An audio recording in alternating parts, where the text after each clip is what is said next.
I was invited to attend a centennial event for a luxury brand. The moment I stepped in, the high society ladies couldn't resist whispering behind their hands. Didn't she just go bankrupt? Yeah.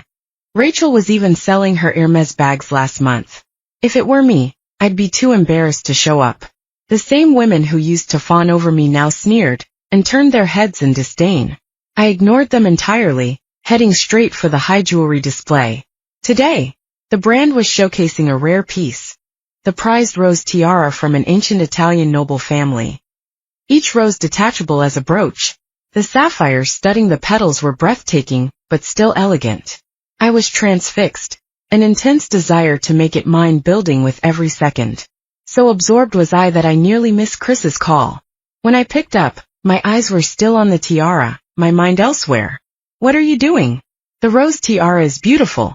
Rachel, where are you right now? Heaven, I murmured, stepping closer, examining each petal with wide eyes. There was a pause on the other end.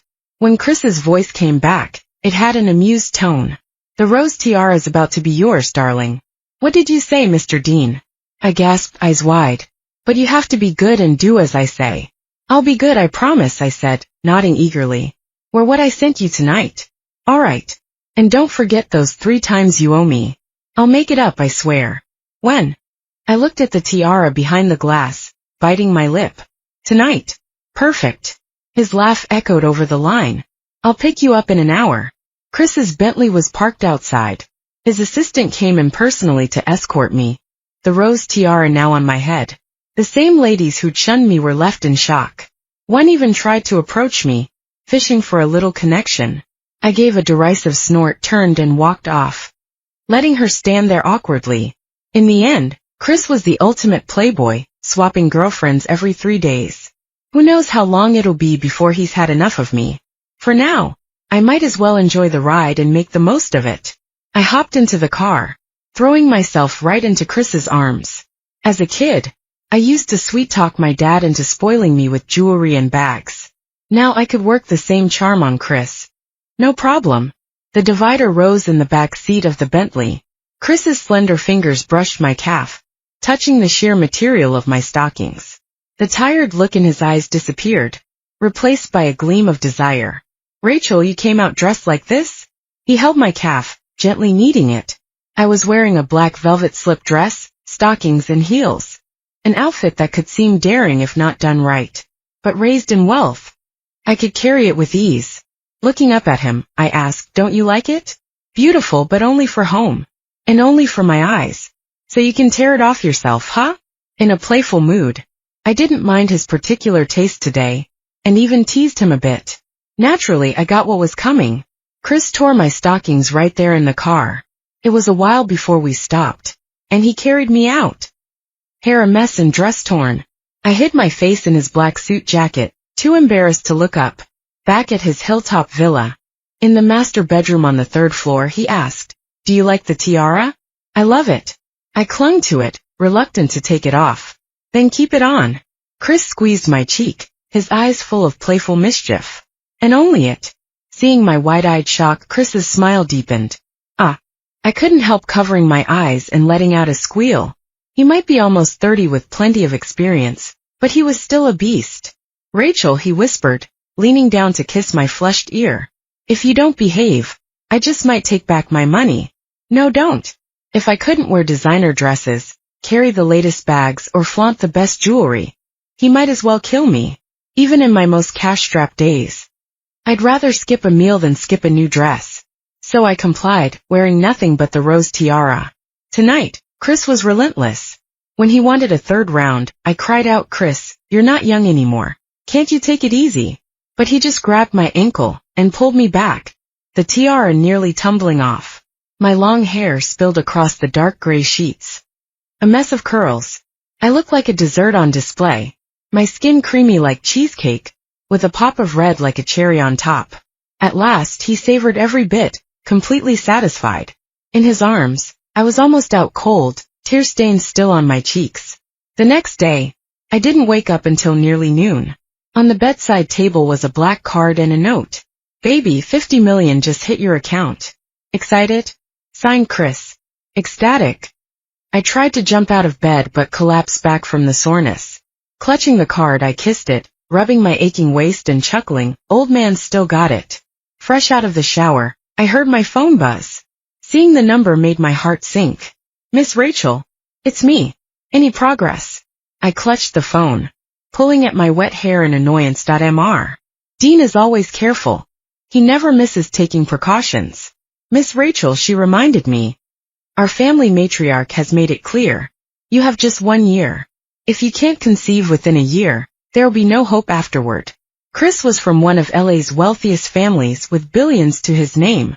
Years ago, when his first love married someone else abroad, he announced he'd never marry or have kids. He was the only heir to the Dean family. Staying single was fine, but leaving no descendants was out of the question. His flings were infamous, and girlfriends came and went, none lasting. Because I looked about 30% like his first love, I was the one who'd lasted the longest. But no one knew how soon he'd tire of me. "I understand. I'll think of something," I said. "Miss Rachel, we're hoping for good news soon. Chris has plenty of money, and what I lack most right now is exactly that." He easily kept me wrapped around his finger with jewelry and designer clothes, making me act as docile as a kitten in his presence. But he probably never thought even a kitten might someday dare to make her own moves. The torn condoms lay scattered on the floor. Chris slowly rose, casually pulling on his shirt, curled up in the corner of the bed, hugging my knees. I was trembling with fear. Chris's face was expressionless. He hadn't shown any hint of anger from start to finish. But the calmer he was, the more terrified I became. He picked up his tie and instead of putting it on, leaned over and wrapped it around my wrists. "Mr. Dean." Tears fell from my eyes as I stammered, my voice shaking. But Chris's gaze held only calm, cool indifference.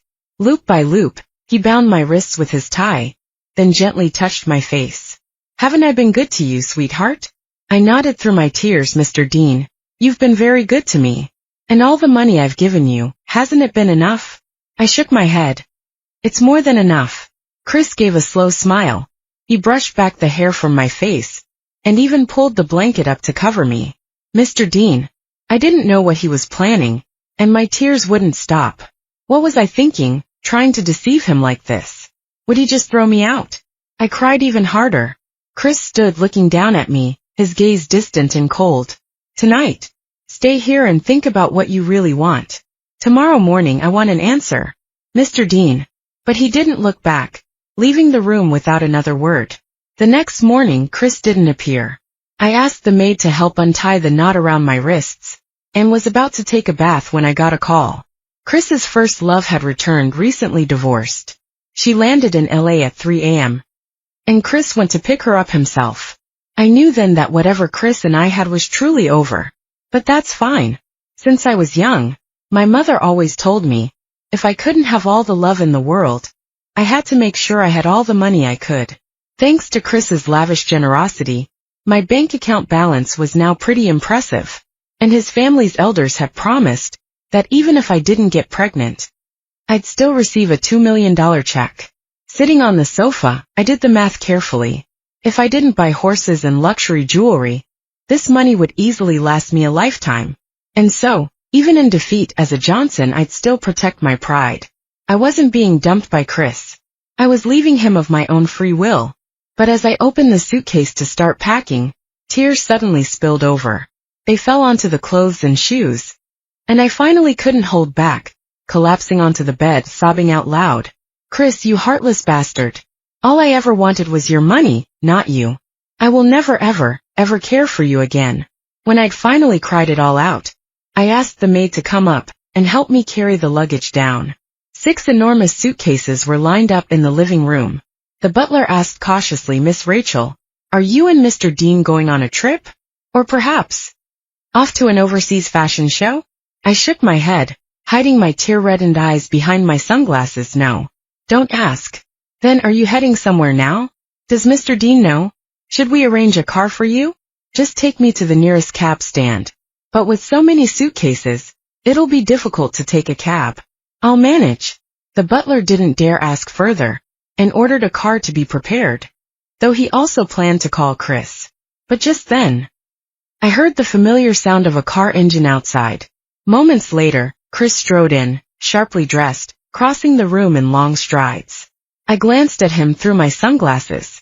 He was wearing a fresh suit, not the one he'd left in last night. Ugh, that smug bastard. He'd probably spent all night in bed with his long-lost first love. No wonder he looked so pleased with himself. The more I thought about it, the angrier I felt. And after the anger, a sense of absurdity. Did I really think I was his official girlfriend? I wasn't any different from the countless women he rotated every 3 days. Just because I'd been around longer didn't make me special. But even so, it hurt. Chris was 7 years older than me. He was in college while I hadn't even graduated elementary school. By the time I'd developed a crush on him, he'd graduated, taken over his family's empire, broken up with his first love, and started dating a new woman every few days. Then, when my family went bankrupt and I was harassed by a few spoiled brats in our social circle, Chris had shown a rare bit of kindness and intervened. Maybe it was the dimples in my smile that reminded him of his first love. Chris pursued me, making me his girlfriend, and it lasted until today. As soon as Chris walked in and saw the suitcases in the living room, he turned to me, just about to speak. But I got in first, Mr. Dean, perfect timing. There's something I need to say to you. Chris settled into the sofa across from me, adjusting his tie. Go ahead. I kept my sunglasses on, staring straight at him. Mr. Dean, thank you for all your kindness these past few months. Chris raised a brow, but didn't stop me from continuing. I took a shaky breath, fighting the ache inside me. The only saving grace was my sunglasses. Chris couldn't see how swollen my eyes were from crying. Let's break up. I'm moving out today. Chris didn't respond, just leaned back on the sofa, looking somewhat relaxed. His eyes rested on my face. Rachel, is this what you spent all night thinking about? Yes. I avoided his eyes, not wanting to see any emotion there. I didn't want to see him looking at me with love for someone else. Better to leave now, before I got hurt beyond repair. He pressed his fingertips to his forehead, and when he spoke again, his voice was hoarse and tired. Are you certain? I'm certain.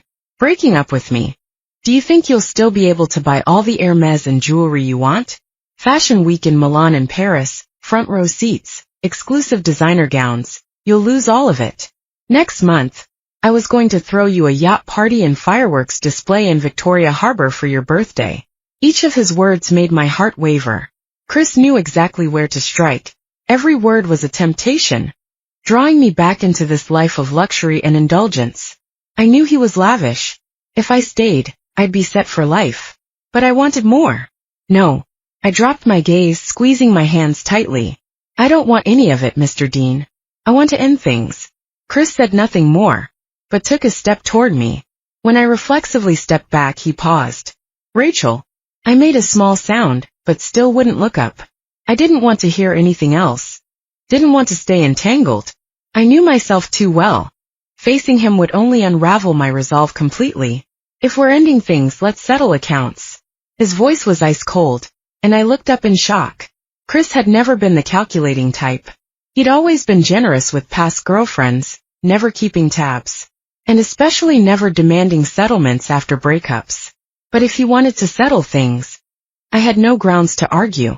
After all, everything I had since being with him came from him. All right, Mr. Dean, how would you like to settle it? I took a deep breath, my voice trembling a little at the end. Turning to the suitcases, I instructed the servants to open them all. I love clothes, and everything I packed is just clothing I've worn. Since I was young, I've never given away or tossed out my clothes. So I thought I'd take them with me. Otherwise, they'd probably just end up in the trash. The servants opened each suitcase, revealing clothes, a few plush toys, and some toiletries. As for the bags and jewelry Chris bought, I hadn't taken any of those. Oh, but I did take one thing. I crouched down and retrieved a small box from the bottom of the suitcase. It was from the first month I'd been with Chris. I'd gone with him on a business trip to France, and one evening, he was in a good mood after an event. We passed by a jewelry store, and he bought me a ring.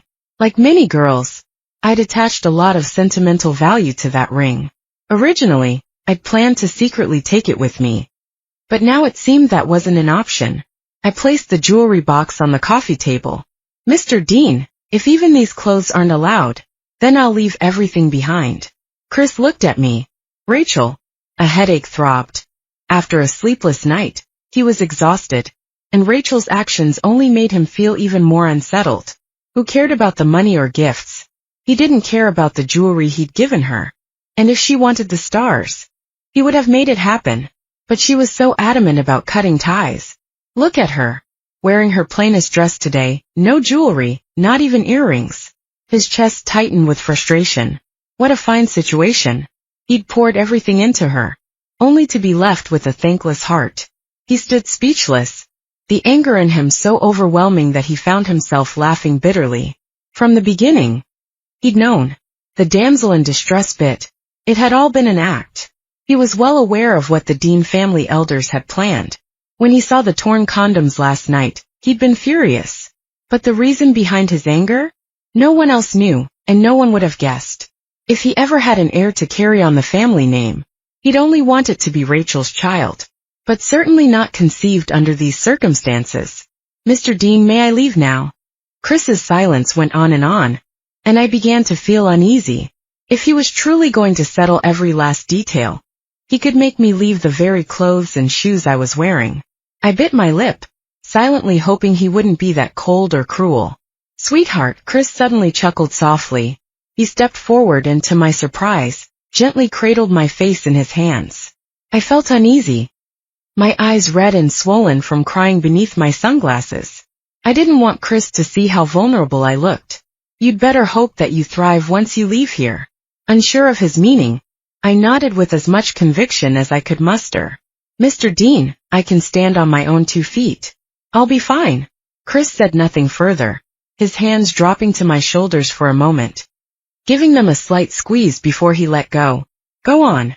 Pack Miss Rachel's things and see her out, he instructed, before turning and heading upstairs without a backward glance.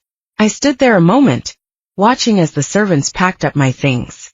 One of them held out the jewelry box and asked, Miss Rachel, would you like to keep this?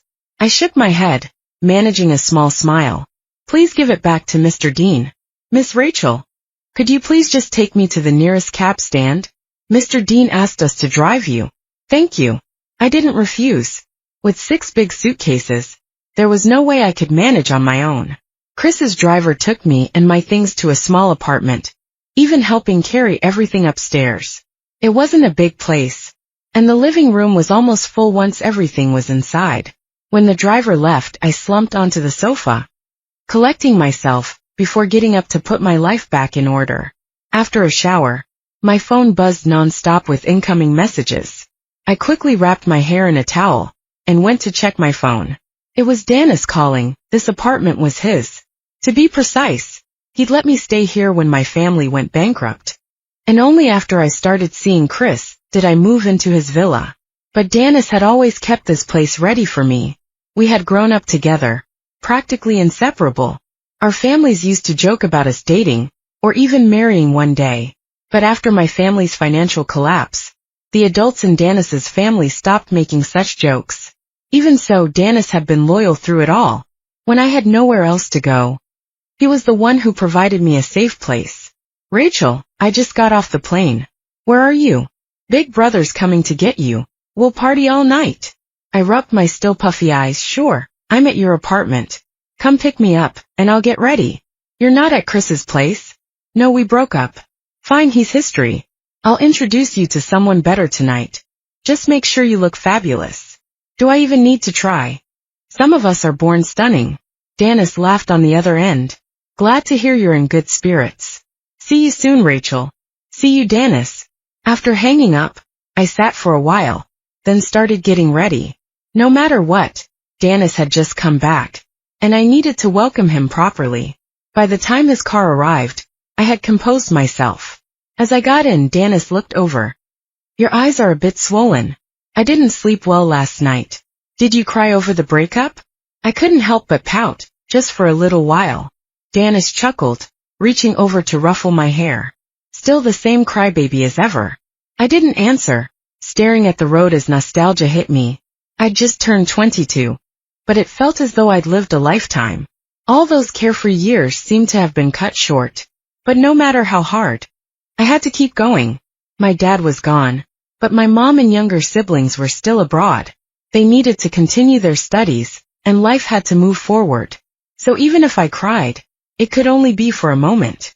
Your mom and the kids are doing well, they're adjusting. That's a relief. The money you sent paid for a house and school fees. Your mom says it's enough for their daily expenses. So you don't have to worry. Good. I'm glad they're okay. My biggest hope now was that my frail mother and young siblings could live in peace, unaffected by the family's collapse. I wanted them to finish school and grow up safe and healthy. Rachel, what do you plan to do next? First, I'll find a job. I have a degree. I should be able to land something. If you need help, just say the word. Thanks. Dennis, I won't be shy about it. Good. Remember, I'm always here for you. I won't let you face this alone. Warmth flooded me. No matter what his family thought, Dennis had always stayed the same, loyal and true, just as he'd been since we were kids. Dennis introduced me to a group of friends, and we spent the entire night dancing at a club. Exhausted and inebriated, I fell into a carefree slumber. However, upon waking, I found my phone inundated with several unwelcome messages. Rachel, have you heard? That Alice you can't stand. Chris took her to a hotel last night. Look, I've got photos too. I'll send them your way. Still groggy from my hangover, I lay in bed and reluctantly opened the photo. The first thing that caught my eye were Chris's captivating almond-shaped eyes. He was glancing back at the paparazzi, his face as strikingly handsome as ever. But his eyes were utterly cold and distant. Beside him, at the golden revolving door, only a glimpse of a woman was visible. The corner of a vivid red dress and slender, alabaster legs. Even without seeing her face, one could imagine her breathtaking beauty. I stared at the image for a moment, before putting my phone face down on my chest. Messages continued to flood in, and I wanted to ignore them all. Yet when I saw Chris's name, I couldn't resist opening it. It was a video interview, a first for Chris, who had always shunned media attention. Astonishingly, he was addressing last night's scandal. How ironic, I thought. Over the years, he'd been linked with countless women in the press. Chris had never bothered to respond before. But now, just as his sweetheart had returned, and he'd been caught up in another scandal, he was quick to refute it publicly. It was clear how much he cared for this woman. An indescribable ache began to spread from the depths of my heart, gradually permeating my entire being. I felt completely drained, as if even my tear ducts had lost control. I despised myself for this reaction. Hadn't I told myself I only wanted his money? Yet here I was, yearning to be cherished in the same way. There's one more thing I'd like to address, Chris said, his usually playful eyes now filled with rare seriousness and sincerity. The public has always been keenly interested in my private life, and I'm aware of the various false reports circulating in the media. Typically, I don't bother with these baseless rumors, but they've now begun to seriously impact my personal relationships. So, I want to make it clear. I have only one official girlfriend. Any other stories are just that, stories, and shouldn't be given credence. As Chris's gaze fixed firmly on the camera, I found myself unable to meet his eyes, even through the screen. Mr. Dean, a reporter asked, the person you picked up at the airport the other night, was that your only official girlfriend? Suddenly, I couldn't bear to hear his answer. With trembling hands, I hurriedly turned off the video. After the interview, Chris got into his car. Alice, noticing him enter, turned around from the front seat with a sweet smile. Chris, why didn't you clarify things for the media? She asked. Chris looked up at her. Clarify what? That I'm not the only woman you've officially dated. That it's actually Rachel. That pampered princess who's never lifted a finger. Whose first birthday gift from you was an Hermes handbag. Who truly holds your heart. Chris let out a self-deprecating laugh, as if recalling something. There's no need, he said. In his mind, he thought, that woman wouldn't care anyway. Someone like her can never be truly won over. She'll always flock to whoever buys her the latest designer bags, or fills her closet with beautiful clothes. She'll gaze at them with sparkling eyes, showering them with sweet nothings until they're dizzy with affection. ready to give her their very hearts. And then, without a backward glance, she'll gather her skirts and walk away, leaving them behind without a second thought. How can you say no need?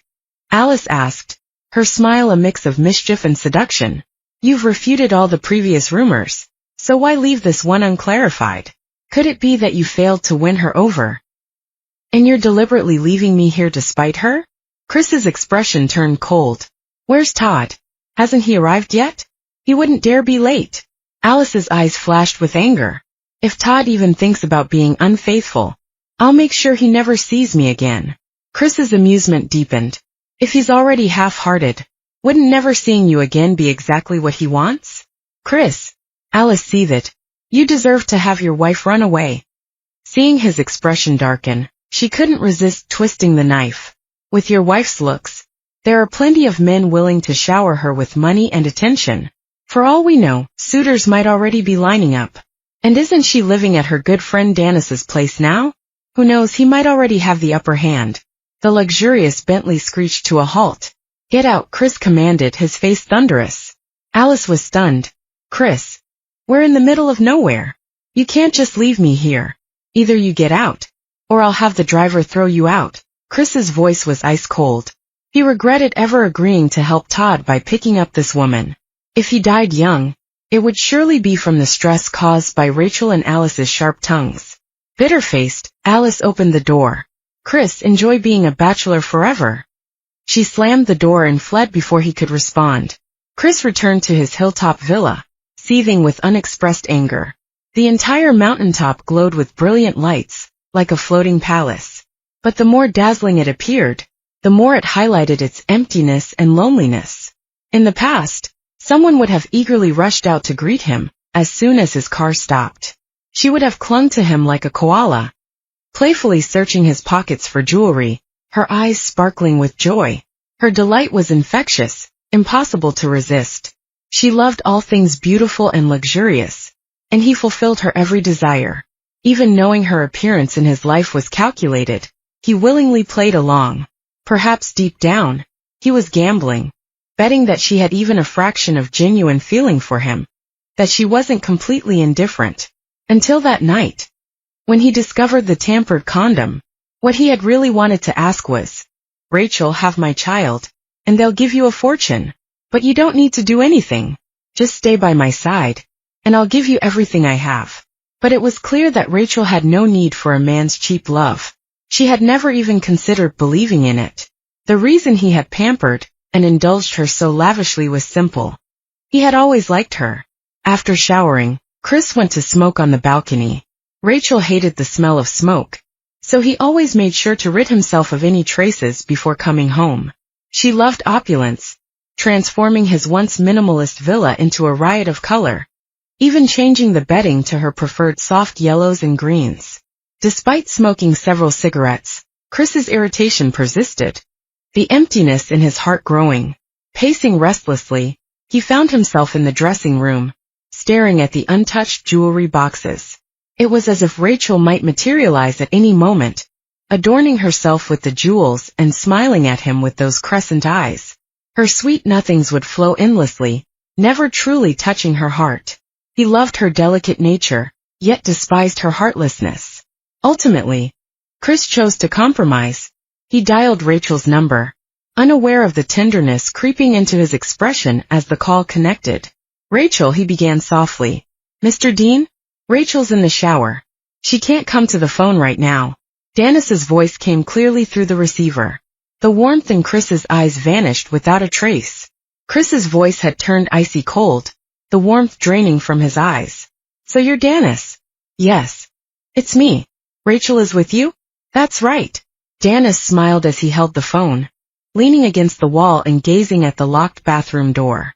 As a fellow man, he could sense the fury and jealousy Chris was desperately trying to suppress. Was this purely possessiveness, or did Chris truly care for Rachel deep down? Dennis was well aware that he was merely a second-generation heir. Lacking any real talent or ability, he'd likely spend his life relying on the family trust fund, forever a parasite. His love life and marriage were never truly under his control. When the Johnson family fell into ruin, He knew any chance with Rachel was lost. But he hadn't been terribly upset. He'd always been a carefree soul. His feelings for Rachel were more akin to a sibling's affection, forged from growing up together. Though he couldn't marry or care for her, he genuinely wished for her happiness. In Dennis's eyes, Rachel was a delicate, fragile rose cultivated in a greenhouse, unable to withstand even the slightest adversity. After the Rachel's family downfall, countless men had set their sights on her. Dennis couldn't help but think that if Chris harbored genuine feelings for Rachel, it could shield her from life's hardships. He lit another cigarette, clearing his throat before continuing, "I'd love to be with her. But unfortunately, she's been in low spirits these past few days, often sneaking off to cry alone. I've tried inviting her to travel with me to lift her mood, but she's refused every time, and it's been troubling me. She's been crying alone." Chris's heart instantly softened. "Mr. Dean, if you've already discarded her, why pretend to care now?" Dennis sneered. "When did I say I've discarded her?" Chris retorted. Dennis scoffed. "You're entangled with your first love, so why bother with Rachel anymore? Though I'm a failed second-gen heir, I still have the means to support her. Since she's unhappy in LA, I plan to take her to settle in France." "You won't." Chris's voice was heavy, barely containing his fury. "Mr. Dean, what gives you the right to stop me?" Dennis pressed on aggressively. "Rachel isn't even your ex-girlfriend.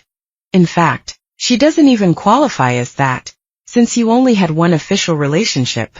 So what authority do you have over her affairs?" "Dennis, struck a nerve, have I?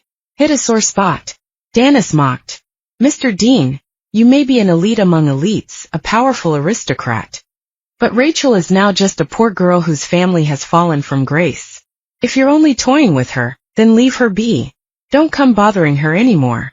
Dennis hung up, immediately blocking Chris's number before he could call back. He needed to deliver a strong dose of medicine to make this high and mighty man willingly come down from his pedestal. That night, Dennis whisked me off to the airport, and we flew to France. After 2 carefree weeks, I received a job offer from a Los Angeles jewelry design studio, with an $18,000 internship salary. In the past, that sum would have barely covered a single earring, but now I was more than satisfied.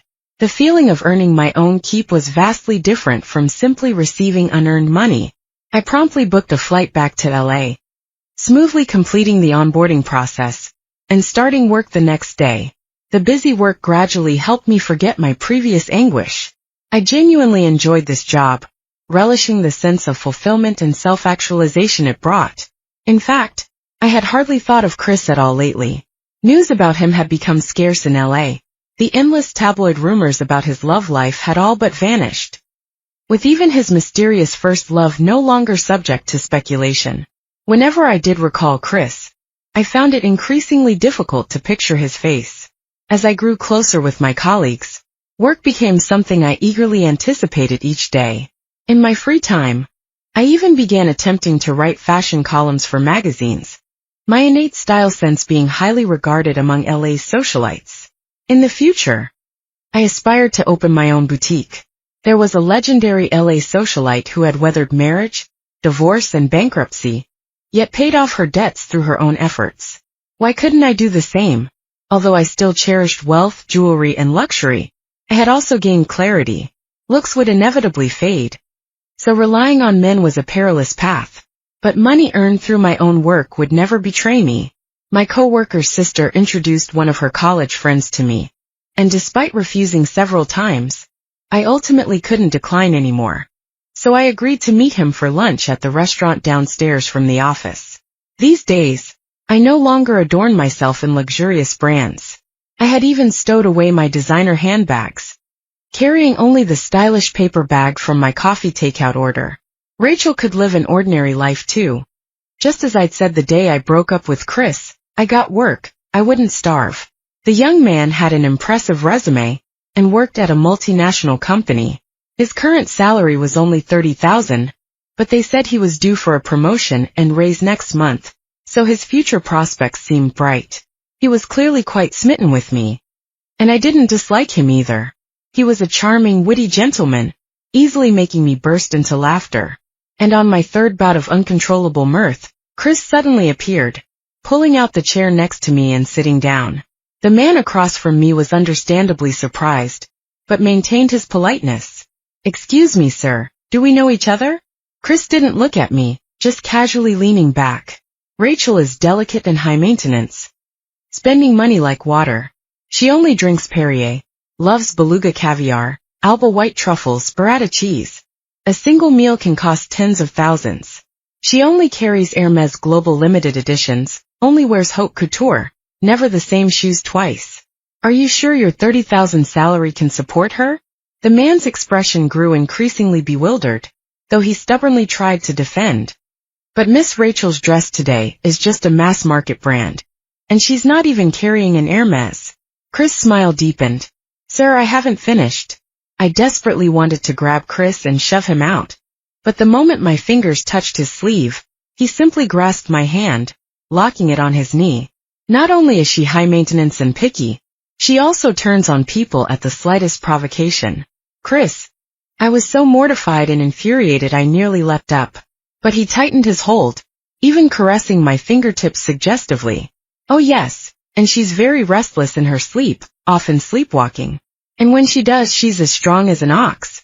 He paused, glancing at me. "Miss Rachel, do you remember that night we first got together? I had a bruise on my face for 3 days because of you." The man across from me abruptly stood and fled in a panic. I sat there, smoke practically billowing from my ears in fury.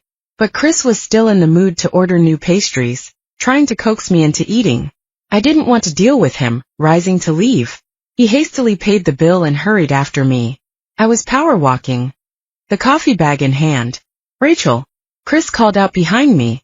I suddenly stopped, closing my eyes and shouting, "Chris, you old bastard, can you just shut up?" The passers-by on the street all turned to stare. After my outburst, I felt a twinge of regret. Taking a small step back, I lowered my head. "Mr. Dean, I'm very sorry. Even in my fallen state, my upbringing was ingrained in my bones." Amidst the flow of people on the street, Chris looked at the girl before him, wearing a $200 dress, carrying a coffee bag, with only a $5 hair clip. This was the Rachel who once refused to wear anything but haute couture or carry Hermes. From birth to 22, she had been cocooned in luxury, unaware of life's hardships. But now, she was just like any ordinary person, rushing around for her daily necessities. No longer as glamorous and haughty, she only elicited more tenderness in his heart. "Rachel," Chris said, a slight catch in his throat as he stepped forward and tightly embraced the woman he loved. People only reveal their unguarded, uninhibited side when they are lavishly pampered. But when Chris suddenly yanked off his tie and forcefully pinned me down on the back seat, kissing me roughly, I couldn't help but curse him. An old man with no self-control. He was a bit helpless, frustrated by my anger, yet shook his head and chuckled. The scorching kisses trailed down my neck, leaving a tingling sensation. "Rachel, you've never complained about me being old when we're in bed." That's right. Who was the one begging for mercy in the end? I was intoxicated by the kiss, sinking into desire, yet still held back by that last thread of rationality. "Chris, I haven't asked you yet." As if he knew what I was about to ask, he grasped my wrist and pulled me into his embrace. "I'll take you to meet someone." "Who?" "My legendary first love. I met Alice, and her husband Todd as well." "So you're Rachel? Wow, you're 10 times more gorgeous than in the photos," Alice gushed, grabbing my hands. "And we both have dimples, but yours are so much cuter. Rachel, how did you get to be so beautiful?" She praised me endlessly, then whispered conspiratorially, "Chris is one lucky dog to have snagged you." I couldn't help but chuckle, though I didn't dare laugh out loud. Chris couldn't sit still, pulling me to his side. "She just babbles on and on all day, don't listen to her. Now can you please explain what's really going on?" Chris held my hand. "The situation is exactly as you saw. Alice isn't my first love, we just grew up together. She's always liked Todd. But those rumors," I began. Chris smiled wryly. "When you were 20, I visited your home, and your mother mentioned that you and Dennis had been destined for marriage since childhood. I thought, since I couldn't marry the woman I loved, I might as well never consider marriage again." He continued, "At the time, Alice and Todd were fighting, So we made a deal to use each other, she to get Todd back, and I to avoid the Dean family pressuring me to marry. I listened in a daze, seizing on one point. So Chris, you've liked me for a very long time? Chris' smile held a self-deprecating edge.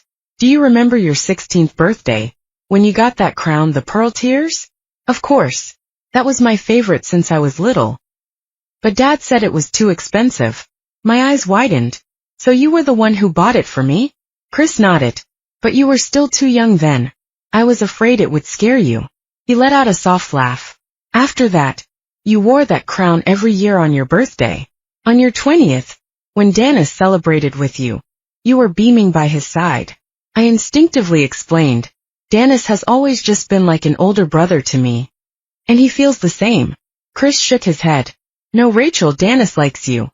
He's just too rational, knowing he's not right for you, that he can't truly protect you. He continued, after your family's troubles, the Dennis family stopped mentioning your marriage. I wanted to marry you, but the Dean elders would never allow it. So I spread the rumor that I'd never consider marriage, hoping to avoid their pressure. So you knew all along that I was deliberately getting close to you? I asked. I did. Then why didn't you expose it? Because it was the first chance I'd ever had to be this close to you. I frowned. But why were you so angry when I tampered with the condom? If you liked me, then having my child should have made you happy. Not scheming for the Dean family's money.